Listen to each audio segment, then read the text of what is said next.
कधी कधी सुख हे मोठ्या गोष्टींमध्ये नसून तर कोणाच्या तरी चेहऱ्यावरती आणलेल्या हास्यात असतं.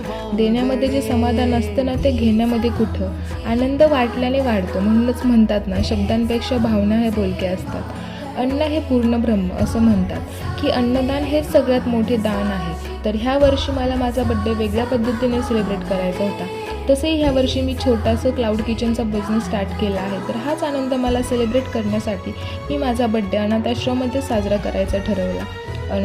अनाथ म्हणजे ज्यांचे आईवडील नाही. हे काम केल्यावरती आपल्याला जो अनुभव येतो ना, तो शब्दात सांगता येत नाही.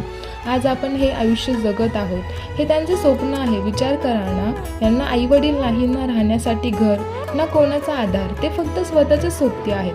आपल्याकडे सगळ्या गोष्टी असून देखील आपण देवाकडे तक्रार करत असतो. देवा माझ्याकडे हे नाही, देवा माझ्याकडे ते नाही. आणि त्यांची परिस्थिती बघता विचार करा, आपण एकटे आहोत का ते एकटे. मी हे सगळं दुःख जाणते, कारण कधी काळी माझ्यावरतीही दुःखाचा डोंगर कोसळला होता. आपल्यातलं थोडंसं जरी दुसऱ्यांना देता आलं ना, ते काही समाधान लाभतं ना, ते शब्दात सांगता येत नाही.